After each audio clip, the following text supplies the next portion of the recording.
Hello guys, আজকে আমরা রান্নার জন্য প্রস্তুতি নিচ্ছি।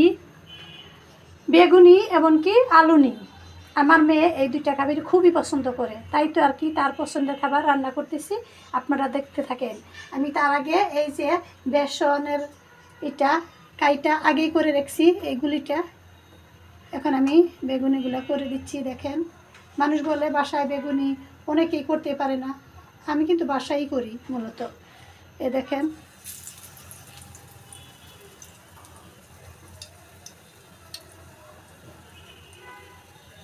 হাতে রান্নার খাবারের আলাদা একটা স্বাদ, কিন্তু মানুষ যে শুধু দোকানের পিছনে ঘুরতেছে কি বলবো, কিন্তু বাড়ির খাবারের মজা বাকি দোকানের খাবারের সাথে পাবে কেউ? দেখেন, আমার দুইবারে দিতে হবে। ভেজে নিচ্ছি তেলে, দেখতে থাকেন। এখন আমি এই বেগুনিগুলা কিছুক্ষণ ভেজে নিচ্ছি, দেখেন, তারপরে উল্টিয়ে দিব।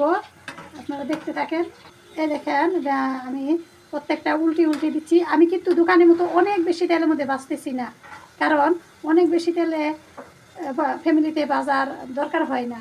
আমরা তো বিজনেস করতেছি না, এখানে ঘরে খাওয়ার জন্য তৈরি করতেছি, তাই আর কি অল্প তেলে ভেজে নিচ্ছি। এইভাবেই আপনারা বেগুনি তৈরি করে ফেলবেন ঘরে সহজেই।